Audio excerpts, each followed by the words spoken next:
The content of this podcast is based on medical fact and evidence-based practice from credible authoritative sources, but is not a substitute for your institution's policies, procedures, common sense, or good judgment. The views and opinions are those of Eric Bauer and FlightbridgeED in their entirety. This is the FlightbridgeED Podcast, critical care and emergency medicine education for nurses and paramedics. Here's your host, Eric Bauer. Welcome to the FlightbridgeED Podcast. My name is Chris Meeks, and I am not Eric Bauer.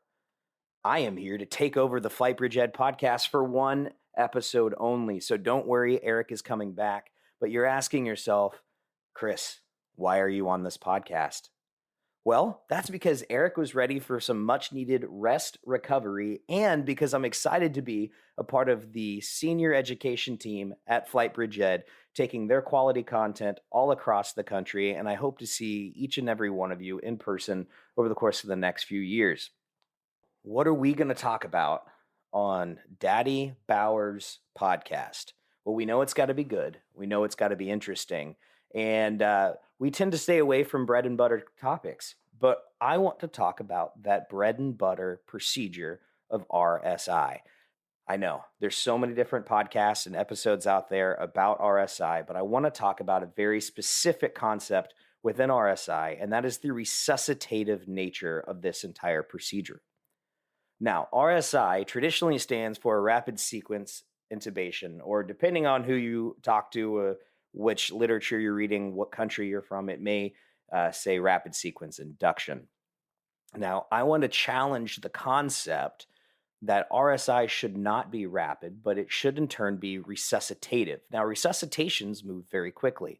We know that when we're working with a hypoxic or hypotensive patient, that we as providers are now on the clock.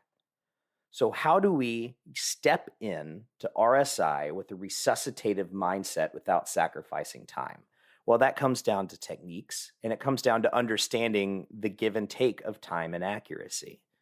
So RSI, resuscitative sequential intubation, that is the mindset that we approach these procedures with. When we start deciphering the entire patient experience or the entire process of navigating a call that involves severe respiratory failure or some other type of syndrome or injury that has led us to the space where we are resuscitating and intubating a patient. Just like anything else in medicine, we have to take it back to that original place. Those basic skills are pre-hospital, first responders, firefighters, EMTs, those simple skills of asking the question, does this patient have a pulse? Are they breathing? And is that respiration adequate? Now, part of being advanced responders, paramedics, flight nurses, flight paramedics, what have you, is that we're seldom the first people on scene. Now, you may be a ground ambulance provider, and you do get to be the first on scene more often. But one thing that we have to understand is that we know there's an approximate, and I want to emphasize this is approximate because depending on the literature you're reading, you're going to find some slightly different numbers, but approximately 40% increase in morbidity and mortality when a patient experiences a decline in SpO2 below 90% one time during RSI. We will also see that pattern repeat itself in blood pressure, that a patient who is below 90 systolic, or we'll just say one hypotensive episode during the RSI procedure, has again an in turn 40% increase in morbidity and mortality. Now, that doesn't mean with us, the advanced provider. What that means is from the onset through completion. So now we're able to map and track this once we've made patient contact and begin our RSI, our procedure. However, we typically aren't able to take into consideration what went on prior to intervention. The importance of training our ground providers, our first responders, our firefighters, our EMTs, our cops, good oxygen delivery, ventilation management, how to use a PEEP valve on their BVM, good basic airway skills is absolutely crucial to long-term survival. So I want to say our resuscitation starts with the education of our ground providers, our teammates that are outside the aircraft, outside this advanced response vehicle. So, this is our opportunity to first discuss the fact that the devil is in the details. When we're talking airway management, every little step has an impact because we are graphing it along the plane of time. So, if we are intubating a hypoxic patient, we are doing an advanced procedure for an unprepared patient. Now, the other thing is that if I want to be able to be diligent in my resuscitation, and that means address blood pressure, hemorrhage, pre-oxygenation, respiratory acidosis, those types of options. If I want to take the time to appropriately address those problems prior to placing plastic in the vocal cords, then I need to be training those other providers to start my pre-oxygenation to minimize the hypercapnia and hypoxia prior to my arrival. So it starts with education. The next thing that I need us to focus on is the importance of that PEEP valve, peak end expiratory pressure. Now, we tend to focus on the alveolar recruitment aspects of PEEP. However, a good 2 thumbs up face mask seal with a PEEP valve is going to apply both Henry's and Fick's law. Those are our gas laws, and improve the dissolution of oxygen through the alveoli, through that pulmonary capillary membrane into the blood, and better oxygenate our patient. We are already addressing the hypoxic need of adding the molecules of oxygen by having that patient hooked up to high flow. But by not putting it under pressure, we're minimizing the A, amount of alveoli that's exposed to that gas, and but B, the efficiency of that gas. So let's go back to that FPC CFRN review, and we know that Henry's law tells us that the volume of a gas dissolved in the solution is directly proportionate to the pressure of the gas over the solution. So we have a hypoxic, hypercapnic patient who requires resuscitation. We not only need to add gas, so put them on oxygen, but we need to put that gas under pressure. So utilize your BVM, squeeze that valve, apply that Henry's law, get that PEEP valve on. But then we're also going to deal with Fick's law. And to simplify it, Fick's law thins that pulmonary capillary membrane. So we're going to increase the efficiency that those oxygen molecules can move into the bloodstream while we're adding the number of oxygen molecules into the system, into the alveoli. So we're increasing that number. And then we're utilizing more alveoli because we're getting that alveolar recruitment effect, and we're thinning those membranes, and the whole system becomes more efficient. Now, you have to keep in mind that these patients' lungs are sick. These respiratory failure patients' lungs are sick. So we're going to take some time to recruit and reoxygenate and rebuild that hypoxic storage, per se, that compensatory storage of oxygen so the patient can survive that apneic period. This isn't just a 3-minute nitrogen washout. This is reoxygenating the patient so they can tolerate the challenging procedure we're getting ready to put them through. So let's break some of these options down in more of a case presentation, because if there's one thing that every responder knows is that these patients never present like they're in a perfect box or the scenarios that we trained on in school. Because there will be a time where utilizing your BVM with the PEEP valve is not an option. The patient won't tolerate it. There, whatever 1,000 reasons is preventing you from using it. So let's start with this case review. 55-year-old male with a history of COVID-19 reported recovered 1 month prior. He did spend some time in the ICU on BiPAP and has been at home recovering since. The patient has a known history of COPD and hypertension with the transport diagnosis of COPD exacerbation. That patient presents to you in the sending facility with single-word dyspnea, a known end-tidal CO2 of 60 or greater, and they've already failed a non-invasive trial. So NPPV, BiPAP, whatever you're calling it, they've already failed it. The patient has received 10 milligrams of albuterol from the sending facility prior to your arrival. That includes with the non-invasive assistance, and the patient has not improved at all. Currently, they're on a non-rebreather mask at 100% or 15 liters high flow, satting 66%, heart rate's 125, BP's currently 110/80. So we've got a pretty sick patient here. A couple of the things that pop up to me are the immediate red flags that their end-tidal is greater than 60. Well, we know that the end-tidal CO2, for every change in 10 of our end-tidal CO2, we have a discordant change in our pH. So if my end-tidal CO2 is increased 10 points, my pH is going to drop by 0.08. That is not good. That is pushing us to that respiratory acidosis. So I could hypothesize here, just given the basic information we have, that this patient's in an acute respiratory acidosis. Now, this is a point where you could bring out those point of care labs. If you go back to old textbooks, you're going to find a varying number ranging between 50 and 70 for the intubation indicator value of your PCO2 on a blood gas. Now, there's some give and take here, because you can have a patient with a PCO2 of 60 and them be perfectly fine, alert and oriented, not requiring any immediate airway management. But you can also run into those patients at 50, 55, those new onset respiratory or obstructive patients who aren't tolerating that number. So that PCO2 can play a very, very good role in making that high-risk decision of intubating a chronic respiratory patient. So look at those values. If you're in a sending facility who's already done some of these labs, see if you can identify the trend. Because what I'm presenting to you, one of the details that I've left out is this patient's still predominantly alert and oriented with an acceptable GCS. So we're left with this problem of an awake patient that needs aggressive airway management that's not responding to non-invasive treatment. So we are at the point we are going to have to intubate this patient.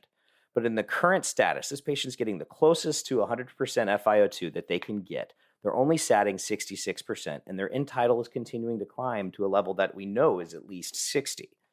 So if I paralyze this patient right now, and that end-tidal CO2 shoots up, which is a representation of that PCO2, we know we're going to plummet that patient's pH. We're going to make them more acidic. And then now we're rolling the dice. Is the patient going to survive the procedure?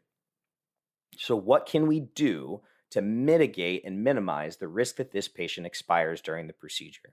Well, it starts with those gas laws. Utilize the science, the physics meeting physiology to optimize this patient. Get that PEEP valve out. If the patient is not capable or comfortable breathing against the PEEP valve on the BVM face mask, you have a problem. If they're non-compliant, and we all know that these hypoxic patients often are non-compliant, we too far often run into the scenario where we have to kind of fight, wrestle, or just aggressively RSI the patient, and we end up paralyzing and sedating them, preferably not in that order, while they are hypoxic or hypotensive. And that's going to lead to terrible, terrible outcome. We may feel like the patient didn't die during the procedure, they died soon after, but we have to keep in mind that our monitors are 3 minutes delayed, give or take. That SpO2 latency off the fingertip is not giving us accurate information second by second. So we need to find our way to apply these gas laws within this resuscitation without the patient having to be compliant with us holding a face mask. Well, one of those options that we could consider is high-flow nasal cannula. High-flow nasal cannula is a fantastic tool because this high-pressure cannula sits up against the patient's nose. It doesn't obstruct their face. So it's not that they will all tolerate it, but they're more likely to tolerate it than a BVM being pushed on. And the patient doesn't require, or typically wouldn't require, additional sedation prior to us being ready to take this patient's airway and control it. DSI is a phenomenal procedure. This is an option when that DSI either is A, not within your protocol, or B, the patient's not tolerating any of the procedures, or they're simply not stable enough yet for your pre-oxygenation procedures. So by seating this cannula properly, and for the most part, the pre-hospital ventilator that has the high flow option, there are several other devices out there. The Hamilton T1 is where the majority of my experience is. You're only managing 1 to 2 settings, and then you get to move on. So if you're pre-oxygenating a hypoxic patient with high-flow nasal cannula, you're setting the FiO2 and the liters per minute flow. That's creating positive pressure, it's creating PEEP, and it's increasing the number of molecules that we're delivering to the alveoli.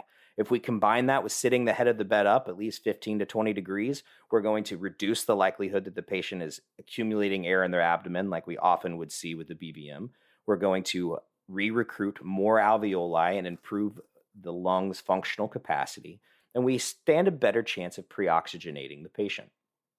Now, obviously, just like with CPAP and BiPAP, the patient has to be spontaneously breathing here. So this is another one of those times where it's great for that patient who you're not comfortable DSIing or giving a heavy dose sedative to, but still has that respiratory drive. Now, this high flow nasal cannula option during RSI or the resuscitative phase of RSI isn't just my idea. Recently out of France, there was a study done with over 101 patients included, which, mind you, isn't a huge study, but does give us enough data to really start to nitpick the information. Patients that were pre-oxygenated or resuscitated peri-RSI with a non-rebreather mask had median pre-intubation or SpO2 of 94%. When we moved away from the non-rebreather mask, the high-flow cannula, that median number actually moved to 100% SpO2. So we are oxygenating patients far more effectively utilizing that high-flow nasal cannula and the spontaneously breathing patient. Now, if we took that a step farther to look at outcomes, we can correlate our knowledge that around 40% increase in morbidity and mortality if that patient experiences a hypoxic period. Well, patients in the non-rebreathing mask group experienced episodes of severe hypoxia 14% more often than our high-flow nasal cannula. So we're seeing a pretty significant increase in the probability of hypoxia when we utilize the non-rebreather mask. Now, this isn't to say that non-rebreather masks are bad. In today's modern RSI approach, we're often utilizing a regular nasal cannula turned up to the highest flow available and then a non-rebreather over it. That, again, is getting us as close to that high FiO2, that 100% FiO2 as we can, but we're not putting it under the pressure like we are with this high-flow nasal cannula. So let's talk about the next benefit here. With this high-flow nasal cannula in place, it becomes our apneic oxygenation. It becomes that high flow or that nasal cannula flow during intubation because we're not removing anything from the face. We simply reposition the patient as needed, insert what is ideally a video laryngoscope, and intubate the patient.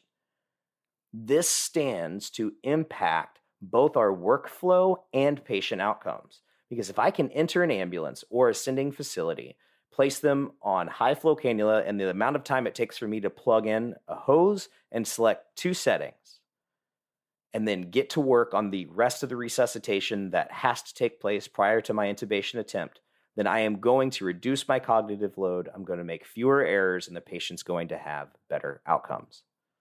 Now, depending on the ventilator you're using, now your ventilator is already warmed up. It's gone through its pre-checks. Everything is set up to go. You simply have to change modes in the adapter to get this patient on the vent once the patient is intubated. Now, one other thing that I kind of want to touch on here is the importance of blood pressure. Now, there's a lot of different ways of managing these patients' blood pressures, but what we have to keep in mind is by nature, by physics, what we are doing is going to increase their interthoracic pressure and drop their blood pressure, whether that be just from the BVM of the vent or, depending on the medications you're using, the impact of your pharmacology. So the patient is going to experience a shift. Now, there's a lot of different thoughts and approaches to managing this. You could start a liter bolus on any patient that's not contraindicated and let it run throughout the procedure. I think that's great. You could be at a facility that allows push dose pressors. I am a great fan of push dose pressors as long as you understand which specific medications you're using and the pros and cons there. The key to being critical care providers is to be critical thinkers. That means we're always evaluating the ways we could do things faster, safer, and with better outcomes. Looking at what COVID-19 taught us about high pressure ventilation and the use of high flow nasal cannula, we can understand the importance of utilizing this technique. Is it perfect for every patient? No. Is it going to be perfect for every provider scenario? No. But is it a tool in your toolbox that could improve the outcomes of some human being somewhere? So to stay on the bleeding edge, we've got to be looking at new ways to use our equipment. With that, I want to talk to you about FlightbridgeED and the Mind Body Medic podcast. I am excited to announce that starting this month, Mind Body Medic is back and is going to have more guests, more content, and a better schedule than ever before.